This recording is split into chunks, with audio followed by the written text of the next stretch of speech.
Hey there, super sober heroes. It's Steve, host of gAy podcast, ready to welcome you to episode 177 as we talk about sober apps.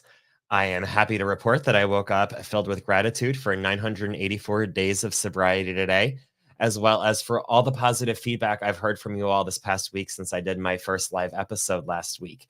It was a big jump and big leap of faith putting myself out there in a way after spending 175 episodes, making sure that my episodes they were perfect and well edited and didn't have any ums, uhs, or buts if I can help it, and making sure that the voice that I'm sending out to the world is like the perfect version of my voice, which I understand now doesn't exist. And I just loved hearing how you all embraced hearing this more authentic, unfiltered version of me as I'm trying to spread the message about how awesome it is being queer and sober. So, with that, also thank you to our new Patreon members of Brittany, Gary, Bridget, Justin, Karen, Crystal, and Tammy. I am so excited that you are a part of the Patreon family now and not only get to experience over 50 hours, or not 50 hours, but probably around a lot of content of 50 episodes of bonus content from post shows from guests that we've had in the past, as well as all the new exciting stuff that we're doing and talking about behind the scenes before it goes live here. So if you are interested in helping shape the future of the show, make sure you head on over to the Patreon page because that's where it's at patreon.com/gay podcast. Let's get into this week's episode.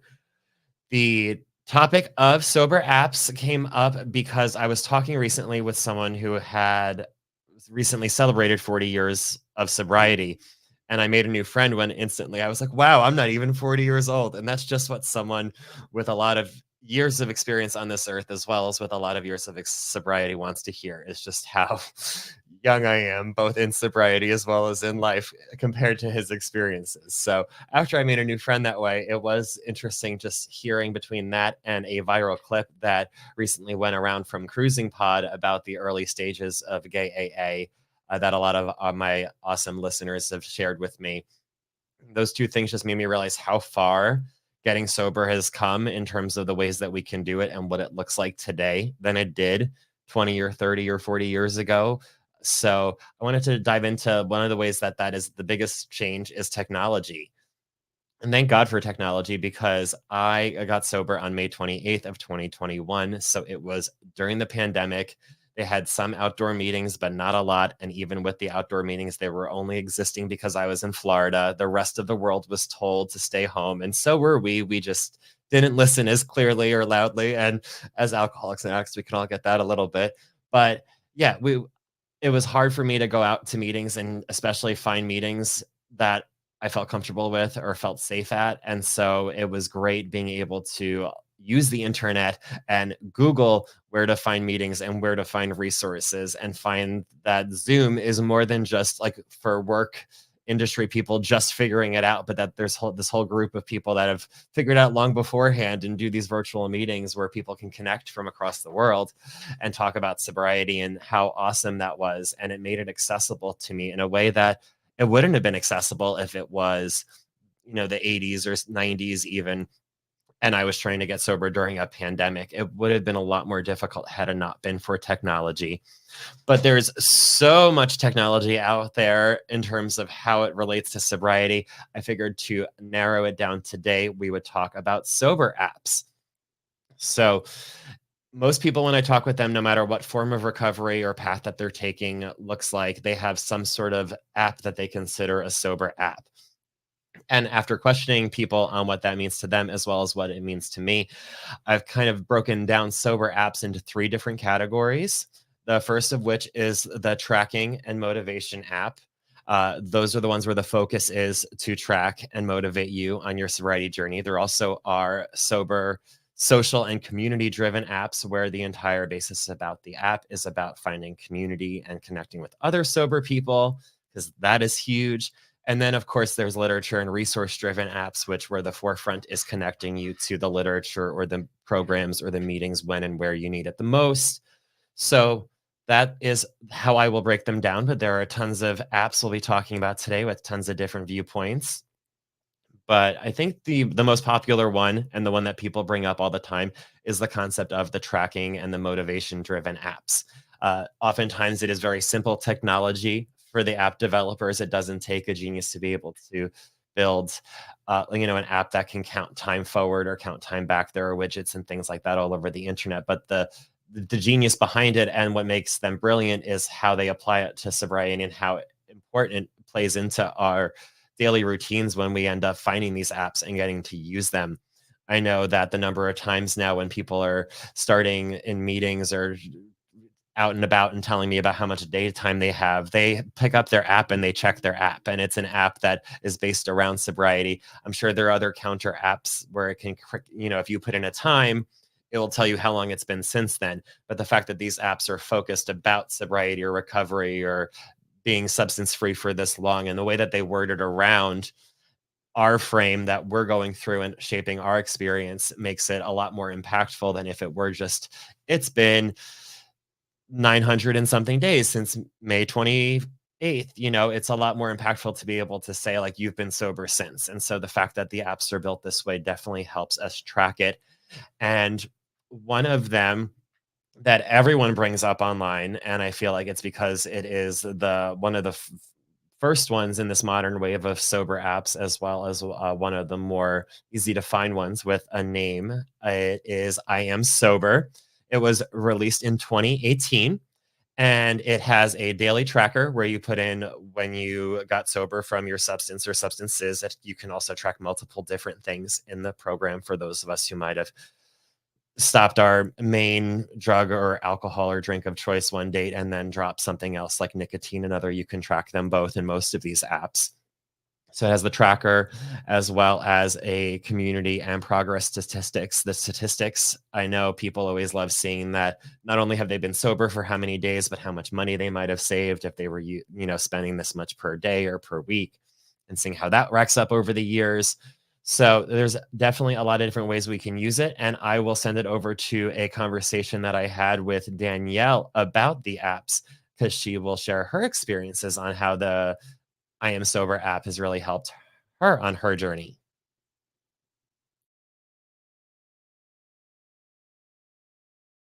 Do you have any apps that you use that track sobriety or motivate you for sobriety or any kind of sober motivation?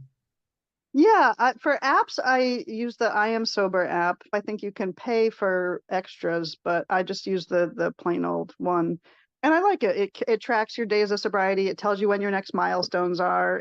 Like you can fast forward. Like I could tell you if I went in it right now, I could tell you the date future. I just hit 4 years, but it'll tell me the date that I'll hit 20 years. And like so that's kind of goofy fun. Like, oh my gosh, what will my life look like then? So that's fun. And then it has a little each day, if you want to, you can set up the reminder and you can pledge each day, and you can write a little paragraph of like why you got sober. So it's just a nice quiet in the morning reminder, and then it gives you like a little motivational quote, which who doesn't need to start their day with a nice motivational quote. So I really like that. And then other sober motivation, as you and I met, like Instagram is a huge place. I am like connected to so many different people that I don't actually know on Instagram. Lots of sober motivation, lots of good information. There's also a lot of good dating information on there. So I definitely turn to Instagram for, just seeing other people and their journey and recognizing I'm not the only one out here doing this work. Yeah, I love that. And I love finding sober communities on all these apps because I've always had Facebook. I feel like since getting sober, if I create like a new account, the things that I follow naturally are sober. So it's, you know, Yeah. I have sober Instagram and sober TikTok. Like if I'm on an app now, it's all sober stuff because it doesn't know me what I was like before, where it would show me the alcohol as the Facebook seems to show me forever. Mm-hmm. Yeah. Yeah. I feel like Instagram for me is much more content related, what I want to consume, unless I am connected to some people I actually know on there, but Facebook's my like real, like these are the people for the most part I actually know, but Instagram is a whole nother world. I love it.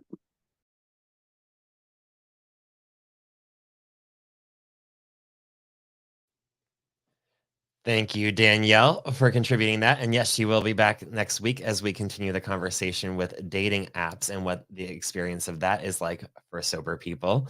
So, we will touch more on social media apps and how that relates from our conversation on that in a moment. But I also did want to share after the interview with her, I had been spending all week long emailing these different apps and reaching out to them on social media, asking about their hot take or their stance or their message for the queer and sober community in particular, because I found that a lot of these websites, as I was doing the research on them, they didn't have resources or mention of the queer community or the gay community or LGBT, and that there was nothing mentioning that like we were a demographic that they were concerned about or working with or working towards. So I did spend the week trying to get quotes and words, and I did hear back from one that did affirm and welcome us. It was not I am sober. They did reply that while they love what we think what you're doing is great to me, our team does like to stay pretty private. So they offered to pass the message along about it. I did not spend my entire week chasing down this one app, but they did say that the team likes to stay private on things like whether or not their app is a safe space for the queer community. So I hope that one day they end up keeping that less private so that we have a clearer vision of what that means for them. But there are also alternatives to other tracking apps and things like that, which we will get into in a little bit with Cori as well. And moving on, I think that that is enough because you get the idea of how the tracking and motivation driven apps work. I think that it's great with our psychology to not only have a tool that keeps track of time, but is giving us that clear message that we're on the right track and that we're on the right path. And having that reminder where we're not responsible for looking and doing math. Things that simplify it, especially at first, make things a lot easier for us. So, any app that you use that helps track your sobriety and your day count and your milestones, I think is a great way to keep you motivated and going forward. And in addition to that, community and connection is also a huge part of not only real life, recovery, but also the online one as well. I know that thanks to this podcast, I've created and found a lot of different online communities that really celebrate queer sobriety and are just beautiful. And that's how I've gotten to meet many of the voices that you see here, as well as the listeners who reach out and engage with me. And I love hearing from them. So, with that, there is a great app that I recently found, All Sober. They reached out and actually featured me on one of their Instagram posts, and it's always fun being featured on something like that. But also, I found that they have an app and it does have sobriety trackers as well as a ton of other amazing resources. The joy of life. So they do have a ton of great resources about and surrounding recovery, where you can go on and you can find not only meetings, but therapies and counseling centers and rehabilitation centers and inpatient and outpatient programs and free resources that they are just openly saying that this is a place that people can find it. And it has a community that has a lot of potential. You can tell it is a newer community that they are building up, and I am excited to be a member of that and see where the community aspect of it grows. And it's just another important way that you can connect with your sobriety. So if you'd like an alternative, try out All Sober. The information there is great. The community will be great. And what is more important is that they are the ones who did write back and support our community. So they said to me, All Sober's mission is to provide anyone suffering from addiction and their loved ones with all their connections, information, and resources they need as they journey through recovery. All Sober is committed to connecting the LGBTQ plus community with resources that make them feel comfortable and confident, allowing them to focus on their treatment. And so that is huge. They are the only ones with a blog that also as well did articles about our community. And so the fact that when so many of these other apps and resources out there that aren't queer or gay specific don't really mention queer or gay resources, I now know, and it's great knowing that there is one like All Sober out there that is committed to making it a safe space for us as well as everyone else. That, no access to recovery should be held off because of your sexuality or your ethnicity or what language you speak or any other reason. And so the fact that they strive to make it a safe place for us really means a lot. And the fact that they responded as well was pretty cool. So thank you. Also, I will make sure I post those pictures from the chats with both of those on the story. So make sure you're following me on all the socials at gAy Podcast to see more. And I also know that, as Danielle and I talked about earlier, that you don't have to have an app be specifically a sober community to make it a sober community. I know that I mentioned that, but I also know my friend Shane has a lot to say about that as well, with the community that we both found pretty much as soon as we each got sober, because it is very findable and it is a great community. So here, let me pass you over to Shane to give you his experiences with the Gay and Sober Facebook group.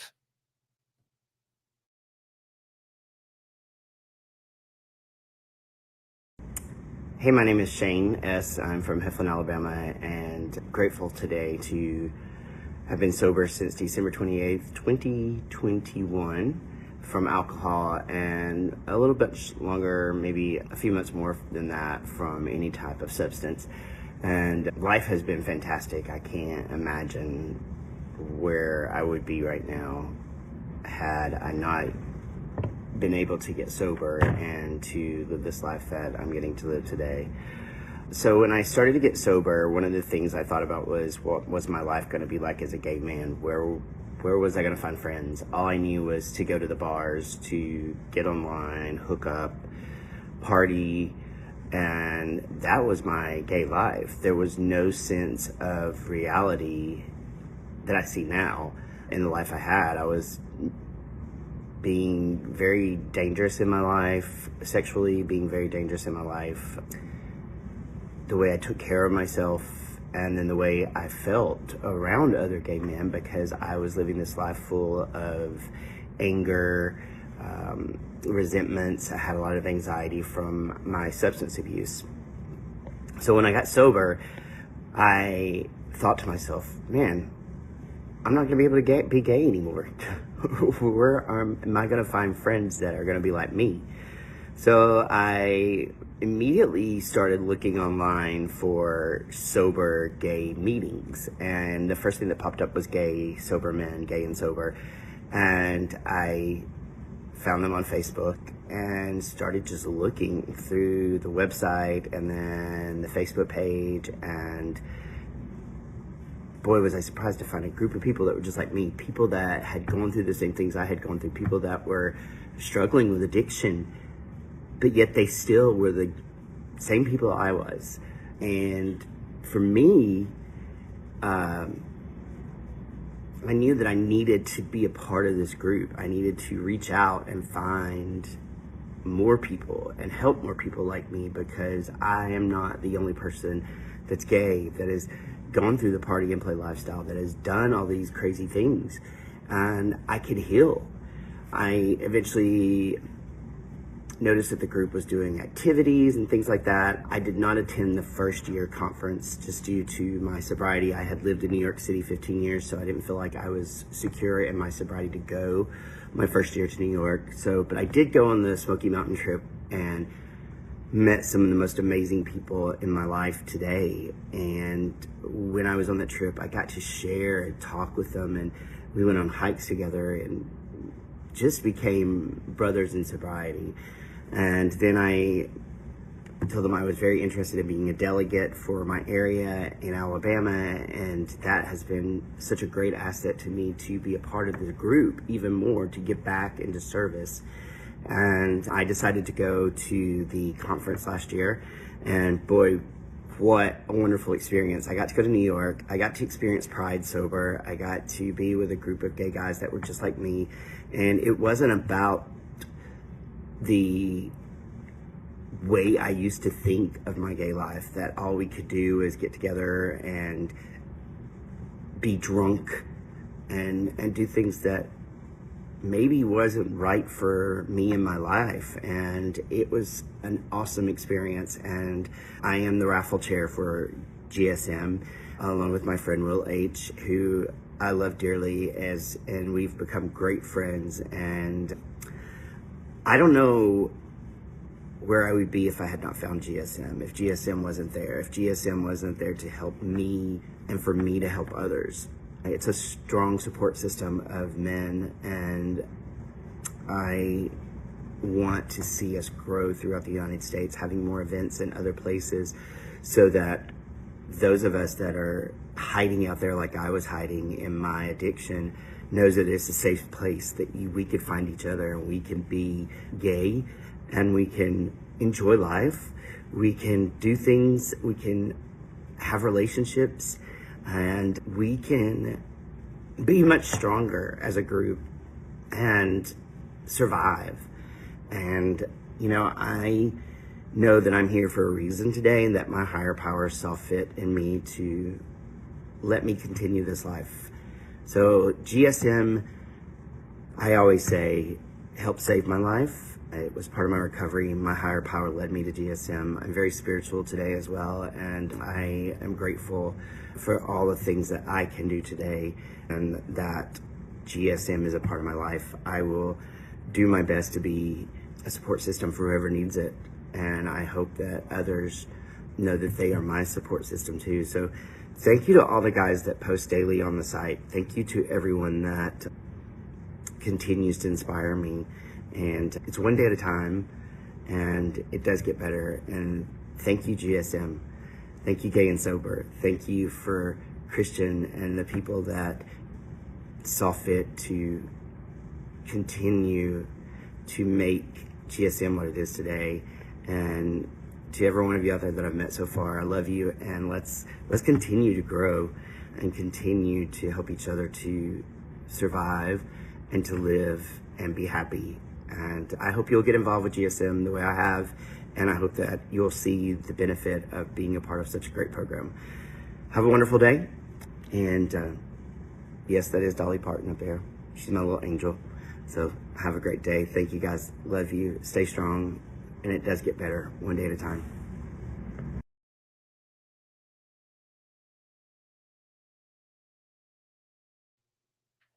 Thank you so much, Shane. We love you too, and it is always great hearing from you. Yeah, it's amazing. You find the site, and then you find the group, and then you find the conference, and then all of a sudden your entire world changes. I know that I got sober about a month before the first conference for Gay and Sober, and so I got to see the pictures, and I was like, I'm going to make it to next year. And more than once during my first year of sobriety, I was like, I need to stay sober because I need to make it to that conference and have that much fun. And I did, and it was awesome. So thank you, Shane, for sharing your heartfelt experiences with that. I appreciate it so much, as I know so do our listeners. And so whatever app you use to stay social while staying sober, whether that be something with intent built around forming a community like the All Sober app, and there are All Sober communities on their social medias, or whether it be through turning the apps that you're already using like Facebook and Instagram and TikTok into sober accounts by unfollowing all of those toxic people that you don't even want to be seeing on those apps anyway, and instead following more sober content and more sober content creators like me. So make sure you're following me at gAy Podcast, because I have to plug that if we're talking about that piece of it all.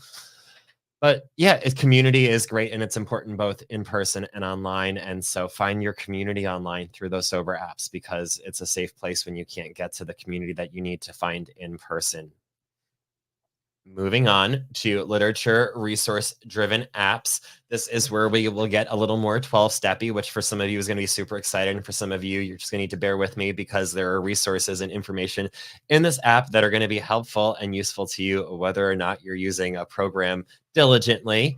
The first one is the Big Book Companion app. It is a 12-step based resource with text and audio versions of the literature. It has features such as highlighting, bookmarking. You can read their daily reflections. It has speaker tapes on there that you can listen to, and topic ideas. But while I have researched the app, I have one of our pod friends, Mark, has a lot of real life experience with this. So why don't we pass it over to when he told me all about this app earlier in the week?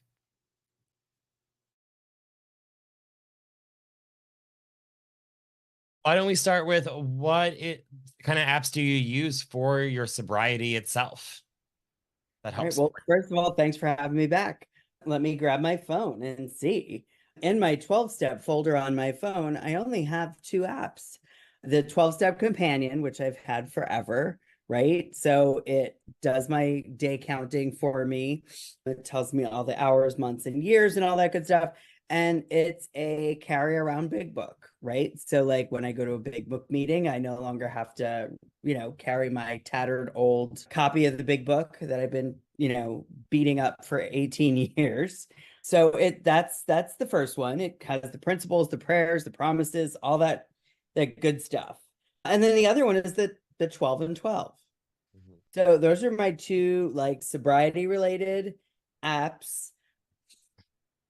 Excellent. And how often do you use those apps? Quite frequently, like when doing step work with sponsees, if I go to a meeting and we're doing it's a literature-based meeting, I'll pull those up real quick. They're two of the older, more traditional apps, so I will be looking forward to hearing what your other listeners and contributors have to say to get me to find some other, more sobriety focused ones. I have plenty of meditation apps on my phone that are also sort of come out of just the idea of wanting to have a better, meditation practice. They're not necessarily sobriety related, but it plays into that practice for me. Do you have any memories or recollections of them being there at a time when you really needed it? I think that old school 10-step app used to really come in handy when I was like in the moment, in the heat of something. And it also, like, even though it's not there anymore, it sort of trained me to a habit of like, I'm in the heat of this. I need to write this down because if I need to talk through this later, I don't want to mess this up. Like, I don't want to either glamorize or victimize or catastrophize any of what's happening right now. So even though that one's not around anymore, it did train me into a really strong habit of like trying to write stuff down even if it's just on my phone in the notes section of like shit to go over with someone else later. Yeah, that is awesome. And it's unfortunate that app isn't around anymore, but shows that there's room for an app like that if it doesn't exist. So maybe we'll find out over this next week of exploring it, someone that does an Yeah, app that just does that. But if not, for sure. app developers make it. Yeah, or we could do it. Or we can, but I think I'm doing enough right now. How about you? Just running a school and, all the other great things. Excellent.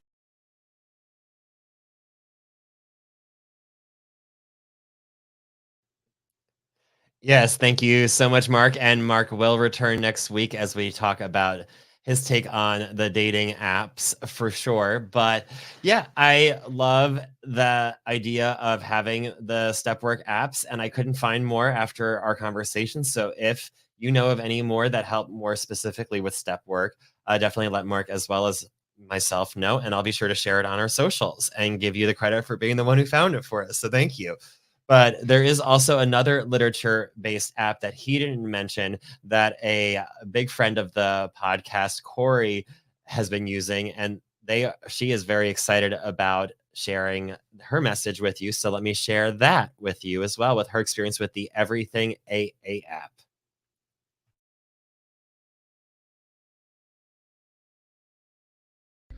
So my name is Cori and I'm an alcoholic. The apps that I use for Alcoholics Anonymous and in general is basically the Everyday AA app. You can find it in your Apple store. It's a yellow box with the Alcoholics Anonymous symbol on it. This app gives me a leeway to see my milestones, count my days of how long I've been sober for. It gives me a month and then the days included as well too. And also it gives me like 365 days, 260 days, 100 days, 90 days, and so on and so on and so on. Under the app as well too, it has the big book of Alcoholics Anonymous from the start of it to the end of the book, where it gives you the stories as well too.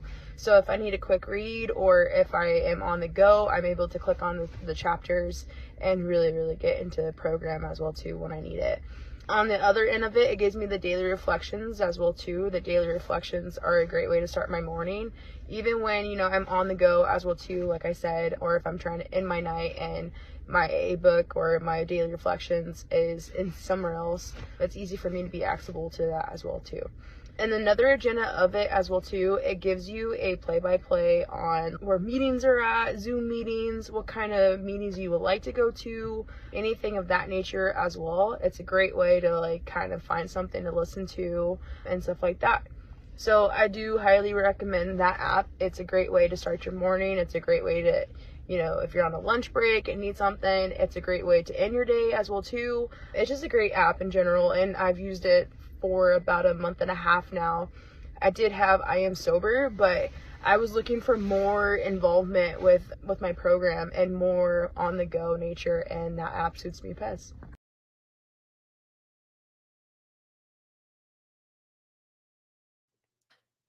Thank you so much, Cori, for sharing your experience with that. And one day at a time, we look forward to celebrating your 1 year on the 17th. So thank you so much for sending that in for us. So after looking at over all of these apps, there are plenty of apps that you can download now and you can mention. I'll be sure to put them all in the show notes so you don't have to have them all memorized after this talk. But all of these apps and all of these groups and all these places where you can track your sobriety or look at fun statistics to help motivate you along the way, or inspirational quotes, or connecting with other people, or connecting with resources. There's just like everything else sobriety related, as I'm realizing, there's plenty of different methods where you can kind of get very similar things. And it's just a matter of finding the one that works for you. And so I know that right now I'm going to be spending most of my time, if I'm on a sober app, on the All Sober app, as well as on my social media platforms, just because those are the places that feel warm and safe for me, that have let me know that it's a safe space for me. But at the same time, if there's another app that's more your style, use the one that works for you. There's nothing wrong with any of these apps. They all are just machines made by humans to help us, motivate us along the way. None of them have nefarious intentions, I'm sure, I hope. They're all just looking to help keep us sober, and just some of them are going to be better fits for one person than the other, just like other ways with recovery. Some things sound better or click better when you word them one way. So try all these apps and let me know which one works best for you. I would love to hear what your takeaways are after trying some of these new apps. I would also love to have you get involved. As you are seeing this week, it is more than just a one voice or two voice podcast and show each episode. I am trying to get multiple different takes on each perspective. And so knowing that next week, I've mentioned and dropped the hint a few times, is about sober experiences on dating apps, I will let you know that I want to hear from you. I don't want to hear from you about how horrible it is, because we can all fear and know that it can be pretty rough out there on dating apps for anyone sometimes. Even me being married, I understand from my single friends that it's rough out there. But what I am looking for is inspiring stories, or motivating tales that you can have good experiences, whether those good experiences lead to marriage, or whether they lead to a good night, or whether they lead to a good hour, whatever that good experience that you had to have, where you got to encounter someone who respected and appreciated your sobriety. I would love to hear from you with that. You can do that by emailing me at steve@sobersteve.com, as well as hitting me up on all of the different socials at gAy Podcast. But the more involved that you get with the show, the more voices there will be on each episode, and the more people that it will impact, because they're getting more perspectives. And that's the point of this all, is to make sure that the people who listen to these episodes hear something that will help them throughout the day. Because of all the 80% of the things that we'll say on this episode, you might take away only one or two sentences, but hopefully those one or two sentences will help make your sober day a little bit better. If you'd also like more content, as I mentioned at the top of the show, my Patreon community is where it's at. There's tons of post shows. There's tons of behind the scenes. This is now where I'm posting the full clips from the interviews that I'm doing, so that if you'd like to see the full interview for Mark or for Danielle right now, rather than waiting till next week to hear what their experiences on the dating apps are, you can head on over to the Patreon page and find out now. And I look forward to hearing what your experiences are like as well. So reach out. This is an interactive, community-based show now. It's what I've always wanted it to be. I just didn't know how to communicate that to you all. But yes, I want to hear all of you and your voices and what your experiences are like. So send those motivational stories about sober dating on the apps to give hope to all the people out there who might be afraid of what that might look like.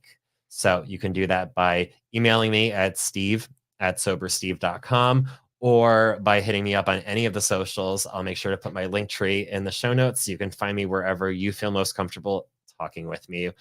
And until next time, stay sober.